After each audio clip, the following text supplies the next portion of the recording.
What is up, sports bettors? It is Matt Modi here with OddsJam, coming to you with my 4 sharp bets for week 2 of the NFL season. For those of you who missed it last week and missed it last season, every week I do 4 sharp bets, and the way that I have it structured is I have 1 lock, I have 1 underdog, I have 1 player prop, and I have 1 game prop. Last week I did this. I went 3-1 with my picks. The only one I lost was my underdog, which was the Jaguars money line. So I put 1 unit on all of these bets. So I put $100 on each one. So I went 3-1, total profit $170. So up about 1.2 units on 4 units risked, which is pretty good. So in this video, I'm just going to be giving my 4 sharp bets again. What I will say is before I get started, I would appreciate it if you could subscribe to the OddsJam YouTube channel. If you subscribe, you will get all of these picks moving forward. Also, all of my underdog, survivor, picks against the spread, all that stuff for free on the OddsJam YouTube channel.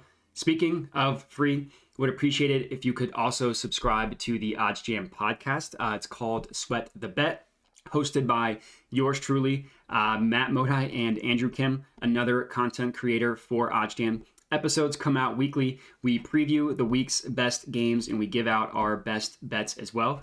So the bets that you hear today won't necessarily be the exact same that you hear on the podcast.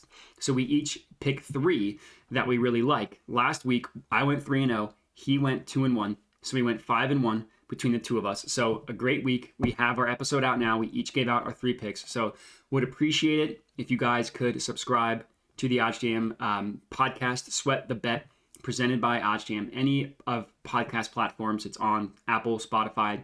If you even have some of the weirder ones like Google Podcasts, it's on all of those. So I would appreciate it if you guys could subscribe, lock in those bets as well. So let's get into it. Again, 1 lock, underdog, player prop, and game prop. So if you forget my rules for the lock, it has to be, the odds can't be worse than minus 200. So I can't say, oh, you know what? I think the Rams are going to win money line. That's my lock, minus 450 on PointsBet. That is a little too easy, and it's really not profitable over time because you see enough times big underdogs will win. So the odds have to be minus 200 or worse, and it has to be backing a favorite of some sort. So I can't say, you know, I really think the Panthers are going to cover the spread, so my lock is Panthers plus 2.5. It has to be has to be a favorite either winning straight up or covering the spread. For the underdog, it has to be plus money line. So again, can't be a situation where like the Seahawks are plus 9.5, something like that. I can't sell some points, get them at plus 6 for plus money, and say that is my underdog. It has to be a team to win straight up. Player prop and game prop are pretty obvious. Obviously, same logic in terms of odds. Can't be worse than minus 200. But even a plus money player prop won't be considered for the underdog, obviously, because those are 2 different things. So when I go about deciding who I should pick, starting with the lock, the first thing I look at is I go to oddsjam.com/NFL, and this page is completely free, and it pulls up all of every single game, and it pulls up the money line odds for every single game. So the thing that I do starting off is I look at what team's money line, A, is less than minus 200, and B, has some sort of value associated with it. Meaning, Baltimore Ravens at minus 180 money line, the best odds you see are on OddsJam at minus 180, which means that there is no scenario in which we can get a positive expected value bet on their money line. So teams that could be considered: Patriots at minus 125, Giants at minus 122, Eagles at minus 130. So right off the bat, we see that there's only 2 money line teams that I could take for less than minus 200 that have some sort of value associated with them. To be honest with you, I actually like the other teams in both of these matchups. I like the Steelers to win, and I like the Panthers to win. So I'm not touching their money line. So the next thing I did is I went through each game and said, okay, what spread can I bet on that has positive expected value associated with it?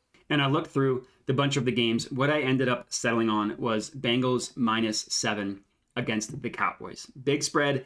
Them covering minus 7 is a little bit concerning, but I did find a positive expected value play, minus 107 on PointsBet, minus 107 on Circa as my official lock. So let me go ahead and lock this one in. Bet has been placed, so I am in on the Bengals money line at minus 7. That bet has been locked in. So let's chat about it. Number 1, It's positive expected value, as I mentioned. One of the reasons why I like it.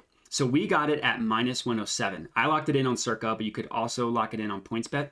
The OddsJam line prices this at minus 114. The other side of it, the Cowboys side of that, priced at plus 101. So if you put those two numbers in a no vig fair odds calculator, which you just go to calculators, no vig fair odds, minus 114 plus 101, it gives you the price of this play with the vig removed. Prices this at minus 107.07, more favorably than the minus 107. Not by a lot, but it still is a positive expected value play. So right off the bat, it's plus EV, which I like. Bet Online, another sharp sportsbook, has them at minus 115. And outside of that, every other book, so two of the sharpest books in the world, Bet Online, OddsJam, have the most likely scenario, the Bengals cover minus 7. And then other onshore books, Betfred, BetMGM, DraftKings, BetRivers, all have the most likely scenario of the Bengals covering the 7 points. The other books have it at minus 110 each way. The only book that has the Bengals covering the spread as the least likely scenario is Circa. They have them at minus 107. They have the Cowboys at minus 112, favoring the Cowboys. Now, PointsBet, good on them, doesn't have a ton of juice on this market, pricing it at minus 107 each way, but still having it at about a 50-50. Circa is the only book that has it as the least likely scenario, as the Cowboys covering 7 as the more likely scenario. So right off the bat, there's a ton of value on the Bengals minus 7 from a math perspective. From a football perspective, I mean, this one's obvious. The Cowboys looked absolutely dreadful. They looked horrible before Dak Prescott got hurt. And now he's out. Cooper Rush is starting. Now, I know Cooper Rush had a good game last year against the Vikings. That Vikings defense is significantly worse than this Bengals defense. The Bengals are also coming off of a pretty gross loss last week to the Steelers. Gross meaning Joe Burrow had 5 turnovers, and gross meaning that even despite those 5 turnovers, they had 2 pretty easy kicks to win it. An extra point that they missed. In overtime, they had a field goal that they missed. Now, the extra point wasn't the kicker's fault. It was blocked because of the long snapper. But still, pretty devastating loss. Joe Burrow, he could have thought, I had a horrible game. I had 4 interceptions. I had 1 fumble, and I was able to get my team the win. But no, their kicker blew it. So this week, the Bengals are still the away team. The Cowboys are at home, but that doesn't scare me off. And there's just some weird stuff coming out of Dallas. Like Mike McCarthy said that Kellen Moore has got to do a better job with the play calling. Just it seems like a team that's ready to implode. Not even if you take out the quarterback. Their receivers are banged up. It's just CeeDee Lamb. Michael Gallup is hurt. Amari Cooper is on the Browns. Their offensive line that was already missing a bunch of starters has 1 more out. So they're down to 4 starters from last year's team and 2 starters from the preseason. Their left tackle and their left guard. Just a team that's ready to implode. And while I am a little bit nervous seeing what Micah Parsons did against the Buccaneers, seeing what he could do against this Bengals offensive line that struggled last week, even if the Bengals are only managed to score 20 points, I wouldn't be surprised if the Cowboys couldn't even manage 10, if they couldn't manage more than 10. The Bengals, like I said, they allowed 23 points last week. 7 of those were on a defensive touchdown, so their defense only gave up 16 points, and that was on 4 turnovers. Now, the Steelers' offense stinks. This Cowboys offense also stinks. So I wouldn't be surprised, like I said, if the Cowboys had single digits, if they couldn't get more than 10. So I love getting the Bengals as my official lock. So locked it in on Circa Sports, Bengals minus 7, minus 107. Nice little symmetry there. On Circa, on PointsBet, lock it in as my official lock.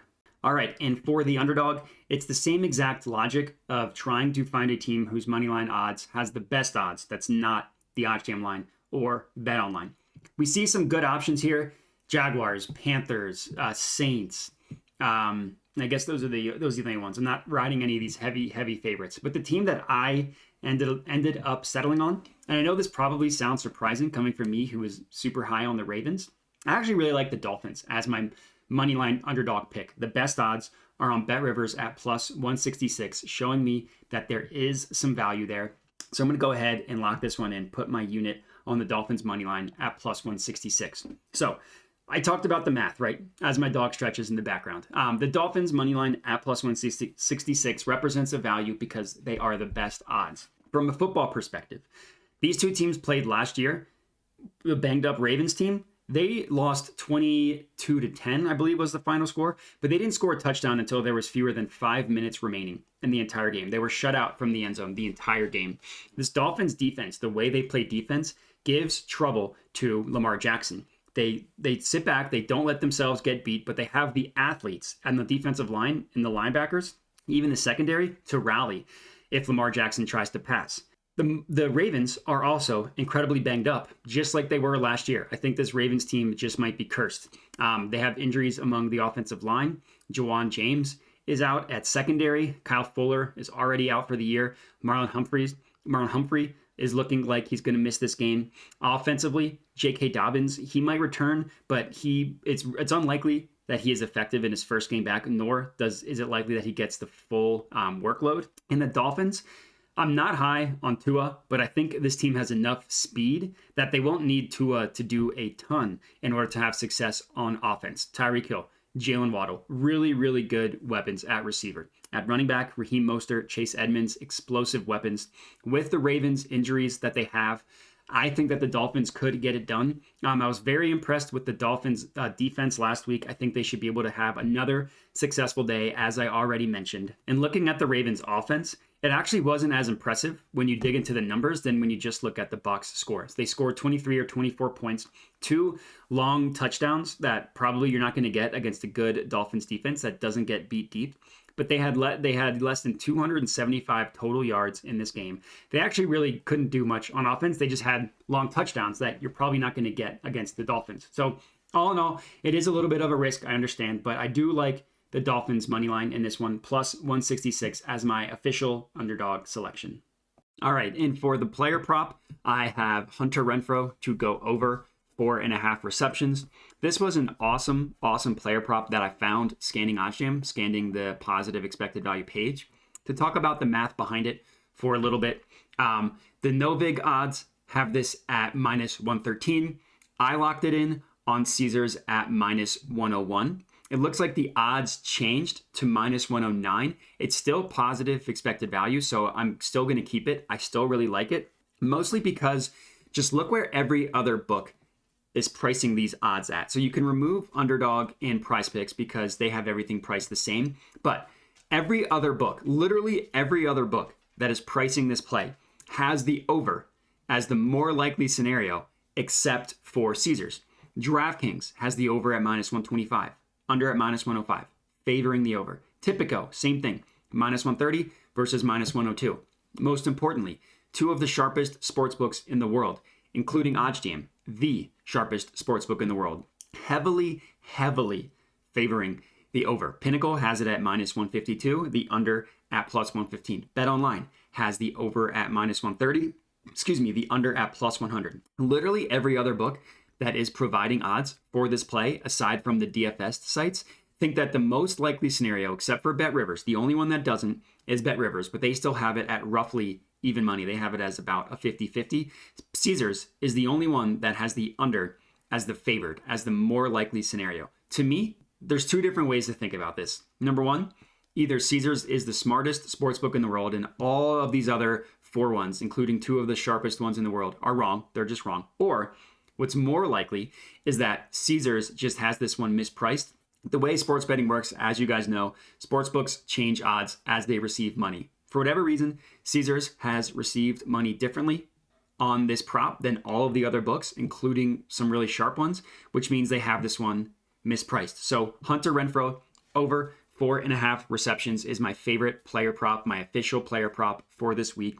For football reasons, I understand the fear of backing Hunter Renfro because he had a rough game 1, while Davante Adams was just hyper targeted.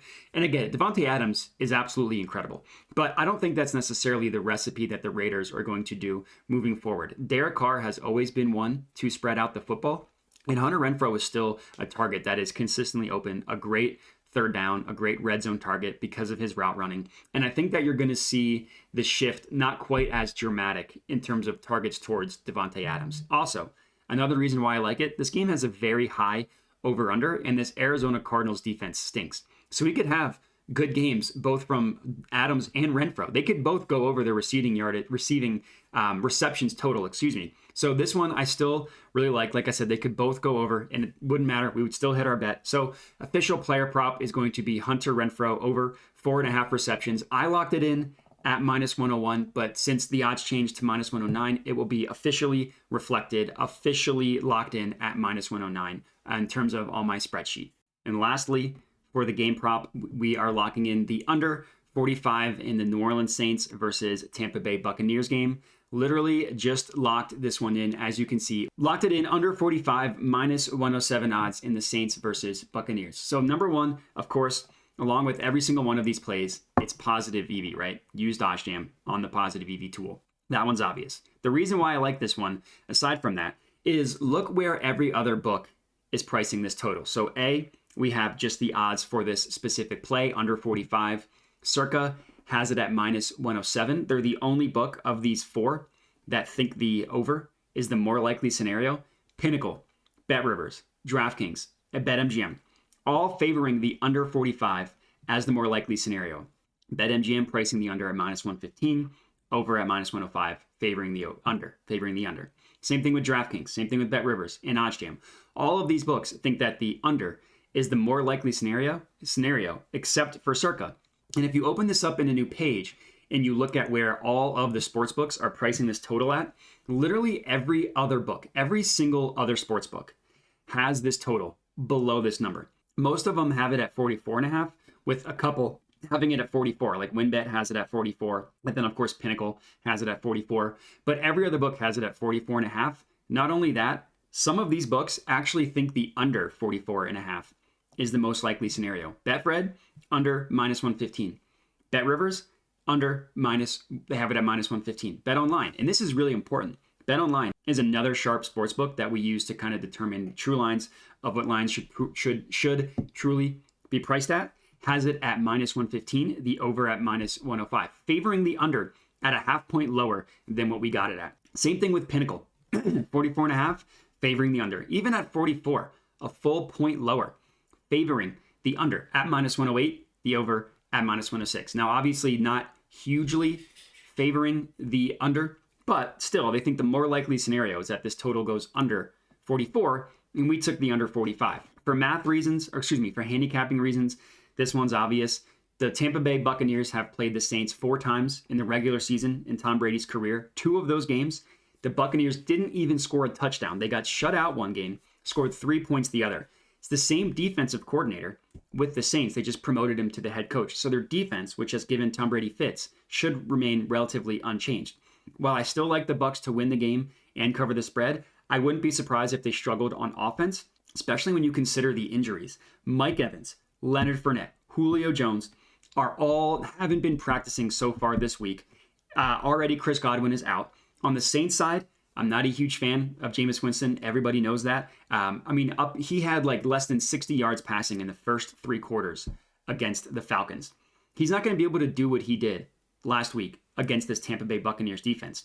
This Tampa Bay Buccaneers defense, by the way, even before Dak Prescott got hurt, shut down that Cowboys offense, which is better than the Saints offense. So to me, I wouldn't be surprised if both of these teams couldn't score more than 20 points. If both of these teams finished below 20 points, like 14-10, 17-14, something like that. I'm expecting a very low scoring game. The Buccaneers are already dealing with offensive line issues. They had like 4 interior offensive linemen already out this year with injury. Ryan Jensen, Alex Kappa. One of them retired from the previous year. And then, of course, their left tackle got hurt. Donovan Smith had an elbow injury. So all in all, I think that this is going to be a very grotesque, classic division, low-scoring game. And I love getting the under. So this is my last play, the game prop. We are locking in the under 45 in the Saints versus Bucs game. I think this is a really good play. Locked it in, and that's it. So let's do a recap. All right, and that is it. Those are my 4 best bets for Sunday. So my lock, we have Bengals at -7. I got this at -107. For my underdog, we have the Dolphins money line I got them at +166. For my player prop, we have Hunter Renfro over 4.5 receptions.